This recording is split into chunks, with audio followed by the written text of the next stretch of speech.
नमस्कार। BSc part second के physical chemistry में इलेक्ट्रोकेमिस्ट्री फर्स्ट में आज हम चालकता के निर्धारण की विधियों का अध्ययन करेंगे। Measurement of conductance.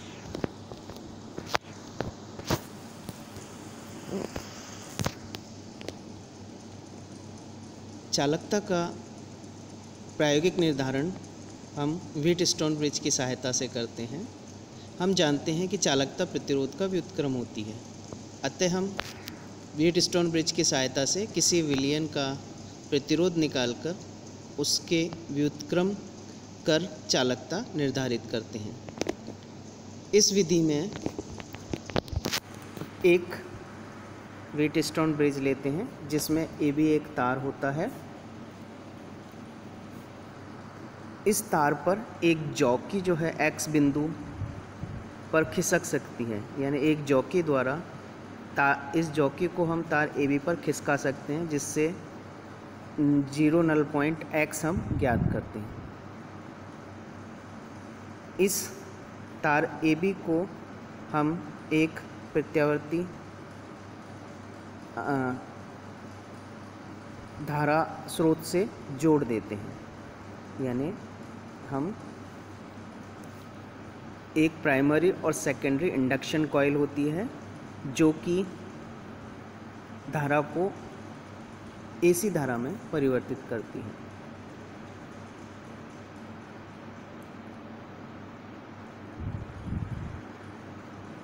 परिपथ में R एक रेजिस्टेंस बॉक्स है, प्रतिरोध बॉक्स है, और इस प्रतिरोध बॉक्स से जॉकी द्वारा एक टेलीफोन हेड T जुड़ा है।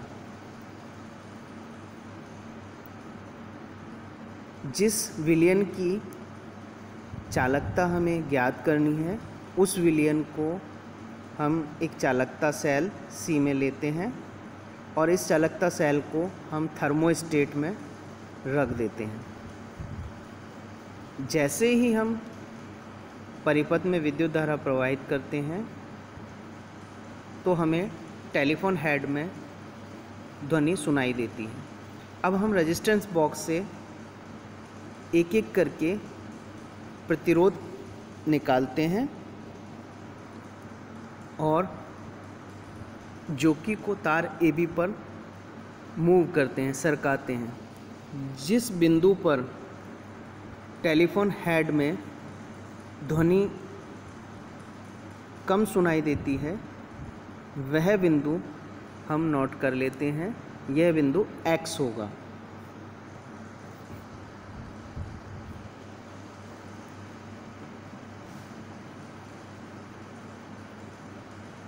इस बिंदु X से हम तार की लंबाई XB और X से ज्ञात कर लेते हैं। प्रतिरोध बॉक्स से जो प्रतिरोध हमने लगाया है वह प्रतिरोध R हम ज्ञात कर लेते हैं और इक्वेशन में इस समीकरण में हम ये वैल्यूज़ रखकर विलयन का प्रतिरोध ज्ञात कर लेते हैं। जैसे प्रतिरोध बॉक्स में प्रतिरोध R है। अब हम तार AB पर जॉकी को खिसकाते हैं, तो जहाँ X है उस X बिंदु पर हमें हेडफोन में ध्वनि सबसे कम सुनाई देगी। उस X से हम XA और XB की दूरी ज्ञात कर लेते हैं। उस XA और XB की दूरी हम इस समीकरण में रखते हैं तो हमें विलयन का प्रतिरोध ज्ञात हो जाता है। इस प्रतिरोध का व्युत्क्रम करके हम विलयन की चालकता निकाल लेते हैं।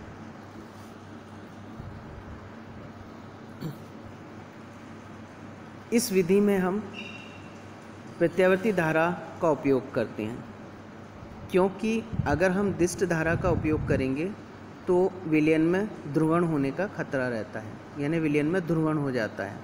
अतः हम दिष्ट धारा के स्थान पर प्रत्यावर्ती धारा का उपयोग करते हैं और वह प्रत्यावर्ती धारा जिसकी दिशा प्रति सेकंड 500 से 1000 बार परिवर्तित होती है, उस प्रत्यावर्ती धारा का हम उपयोग करेंगे, जिससे ध्रुवण की संभावना नगण्य हो जाती है।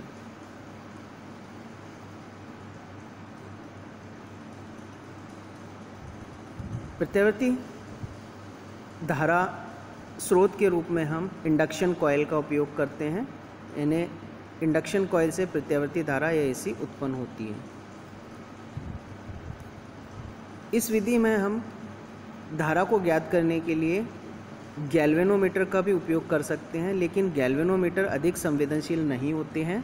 अतः हम अधिक संवेदनशीलता के लिए टेलीफोन हेड का उपयोग करते हैं। जिस बिंदु पर टेलीफोन हेड में ध्वनि न्यूनतम सुनाई देती है वह बिंदु शून्य विक्षेप बिंदु, जीरो नल पॉइंट कहलाता है, जिसको कि हमने एक्स से रिप्रेजेंट किया है।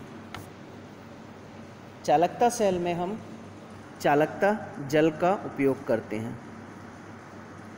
सामान्य जल में अशुद्धि होती है, जिसके कारण इस अशुद्धि के कारण कुछ चालकता होगी, तो यह अशुद्धि या इलेक्ट्रोलाइट्स चालकता में अपना योगदान देती हैं, जिससे चालकता का मान एक्यूरेट प्राप्त नहीं होता है। अतः जिस भी विलयन का हमें चालकता का मान ज्ञात करना है उसे हम चालकता जल में प्रिपेयर करते हैं। चालकता जल को बनाने के लिए कोलराश ने जल को कम दाब पर लगभग 40 बार आश्वित करके शुद्ध जल प्राप्त किया। इसे उसने चालकता जल का नाम दिया। इस चालकता जल की चालकता का मान लगभग नगण्य होता है। इस विधि में चालकता ज्ञात करने के लिए चालकता सेल का प्रयोग किया जाता है। चालकता सेल कई प्रकार के होते हैं, यह हमने डायग्राम में प्रदर्शित किया है। ये ए बी सी ये अलग अलग प्रकार के चालकता सेल हैं। चालकता सेल पायरेक्स कांच के बने हुए होते हैं, जिनमें 2 प्लैटिनम इलेक्ट्रोड लगे होते हैं। प्लैटिनम इलेक्ट्रोड मजबूत पत्ती के रूप में कांच की नलियों में सील कर देते हैं। यहाँ जैसे ये कांच की नली हैं, इन दोनों नलियों में ये प्लैटिनम इलेक्ट्रोड सील किए हुए हैं।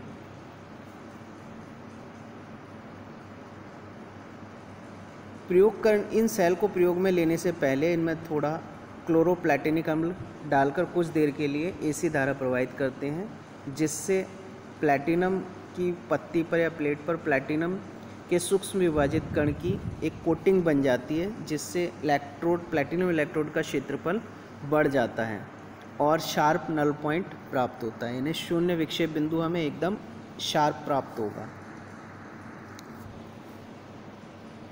चालकता का मान ताप पर निर्भर करता है, अतः ताप को स्थिर रखने के लिए हम थर्मोस्टेट का उपयोग करते हैं। यानी चालकता सेल को हम चालकता सेल के चारों ओर हम थर्मोस्टेट लगाते हैं, जिससे ताप स्थिर रहे। तो इस प्रकार हम किसी भी विलयन की चालकता का निर्धारण कर लेते हैं, अर्थात व्हीटस्टोन ब्रिज की सहायता से हम किसी विलयन का प्रतिरोध निकालते हैं और प्रतिरोध का व्युत्क्रम करके चालकता का निर्धारण कर लेते हैं। नेक्स्ट हम लें तनुता के साथ तुल्यांकी चालकता और विशिष्ट चालकता में क्या परिवर्तन होता है, ये हम देखें। सामान्यतः चालकता विलयन में उपस्थित आयनों के कारण होती है। जितने अधिक आयन होंगे उसकी चालकता उतनी ही अधिक होगी। यानी कोई इलेक्ट्रोलाइट जितना आयनित होगा वह उतनी अधिक मात्रा में आयन बनाएगा, और जितनी अधिक मात्रा में आयन होंगे उतनी ही अधिक चालकता होगी। अब कोई विद्युत अपघटय अधिक आयनित होगा, जितना हम उस विलयन का तनुकरण करेंगे उस विद्युत अपघट्य के वियोजन की मात्रा भी बढ़ेगी, और विद्युत अपघट्य के वियोजन की मात्रा बढ़ने पर विलयन में आयन की सांद्रता बढ़ेगी। आयन की सांद्रता बढ़ने पर चालकता का मान बढ़ेगा।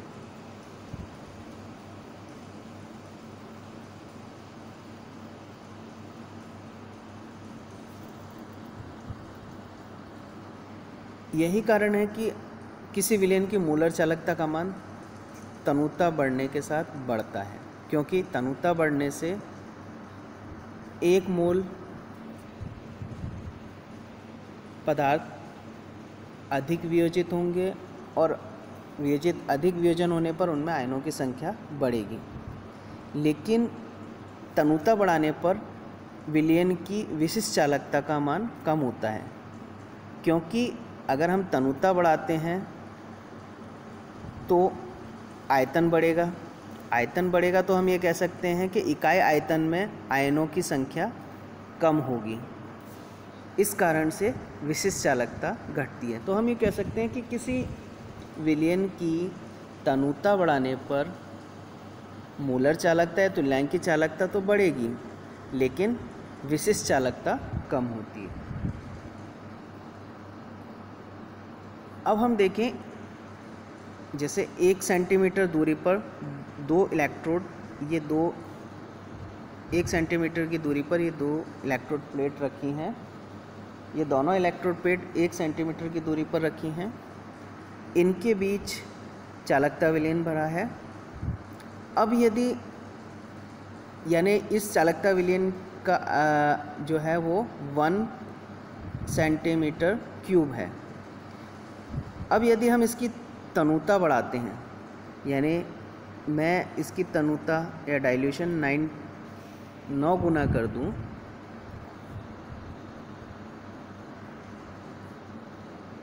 तो अब जैसे ही मैंने इसकी तनुता 9 गुना कर दी, यानी विलयन को हम 9 सेंटीमीटर क्यूब तक तनु कर दें, तो 1 सेंटीमीटर पर दूरी पर रखे दोनों इलेक्ट्रोड के मध्य जो विलयन है उसके अब 1 सेंटीमीटर क्यूब के 9 घन बन जाएंगे। यानी 9 गुना होने का मतलब है 9 घन हम बन जाते हैं। तो हम ये कह सकते हैं कि उसकी प्रत्येक घन की विशिष्ट चालकता और विलयन की कुल चालकता अगर हम देखें तो क्या होगी, विलयन की कुल चालकता होगी 9 इंटू प्रत्येक घन की विशिष्ट चालकता, अर्थात कुल चालकता इक्वल टू 9 इंटू विशिष्ट चालकता, स्पेसिफिक कंडक्टेंस। अब किसी विलयन की कुल चालकता उसकी तुल्यांक की चालकता कहलाती है, यानी मोलर चालकता कहलाएगी या तुल्यांक की चालकता कहलाती है। तो किसी कुल चालकता इक्वल टू उसकी तुल्यांक की चालकता इक्वल टू 9 इंटू उसकी विशिष्ट चालकता होगी। तो यहाँ हम ये देखें कि किसी विलयन की तनुता करने पर तुल्यांक की चालकता या मोलर चालकता तो बढ़ रही है, लेकिन विशिष्ट चालकता घट रही है। अब हम देख रहे हैं कि सांद्रता घटने या तनुता बढ़ने के साथ मोलर चालकता के मान में तो वृद्धि होती है, लेकिन विशिष्ट चालकता के मान में कमी होती है। जब सांद्रता का मान हम अत्यंत कम कर दें, यानी लगभग 0 तक कर दें, यानी इतनी तनुता बढ़ा दें, तनुता अनंत कर दें, सांद्रता लगभग 0 के हो या हम कहें अनंत तनुता हो, तो अनंत तनुता पर मोलर चालकता का मान सीमित हो जाता है। यानी मोलर चालकता जैसे जैसे हम तनुता बढ़ाते जाएंगे या सांद्रता कम करते जाएंगे तो मोलर चालकता का मान बढ़ता जाएगा। जब तनुता अनंत हो जाती है तो मोलर चालकता एक निश्चित मान पर आकर रुक जाएगी, यानी लिमिटिंग हो जाएगी, लिमिटिंग वैल्यू हो जाएगी। इसके बाद तनुता बढ़ाने पर मोलर चालकता में कोई परिवर्तन नहीं होता है। इस मोलर चालकता के इस मान को हम अनंत तनुता पर मोलर चालकता अथवा शून्य सांद्रता पर मोलर चालकता कहते हैं। इसे हम लैम्बडा इनफाइनाइट एम या लैम्बडा नॉट एम द्वारा प्रदर्शित करते हैं। यानी लैम्बडा इनफाइनाइट एम का मतलब है अनंत तनुता पर तुल्यांक की चालकता, या लैम्बडा नॉट एम का अर्थ है शून्य सांद्रता पर मोलर चालकता। तो हम कह सकते हैं कि ऐसे विद्युत अपघट्य प्रबल विद्युत अपघट्य कहलाते हैं जिनके मोलर चालकताओं के मान तनुता से प्रभावित नहीं होते। यानी अगर हम प्रबल विद्युत अपघट्य में तनुता कितनी ही बढ़ा दें, उनकी मोलर चालकता में परिवर्तन नहीं होगा। क्यों? क्योंकि प्रबल विद्युत अपघट्य अल्प तनुता पर ही पूर्णतः विद्युत अपघटित हो जाते हैं या आयनित हो जाते हैं। तो जब वे विद्युत अपघट्य जो पूर्णतः कम तनुता पर ही पूर्णतः आयनों में विभक्त हो जाएंगे, तो उनकी चालकता का मान तनुता बढ़ाने पर परिवर्तित नहीं होगा। तो ऐसे विद्युत अपघट्य प्रबल विद्युत अपघट्य कहलाएंगे। लेकिन दुर्बल विद्युत अपघट्य जो हैं वो कम तनुता पर पूर्णतः आयनित नहीं होते। जैसे ही हम तनुता बढ़ाते हैं उनके आयनन की मात्रा बढ़ती है। आयनन की मात्रा बढ़ने पर आयनों की संख्या बढ़ने के कारण उनकी चालकता का मान बढ़ेगा। तो हम ये कह सकते हैं कि दुर्बल विद्युत अपघट्य वे अविद्युत अपघट्य हैं जिनकी मोलर चालकता तनुता बढ़ाने पर बढ़ती है या प्रभावित होती है। तो इस तरह हम किसी विलयन की चालकता का निर्धारण कर सकते हैं और मोलर चालकता, तुल्यांक की चालकता और विशिष्ट चालकता पर तनुता अथवा सांद्रता का क्या प्रभाव पड़ता है उसका अध्ययन कर सकते हैं। धन्यवाद।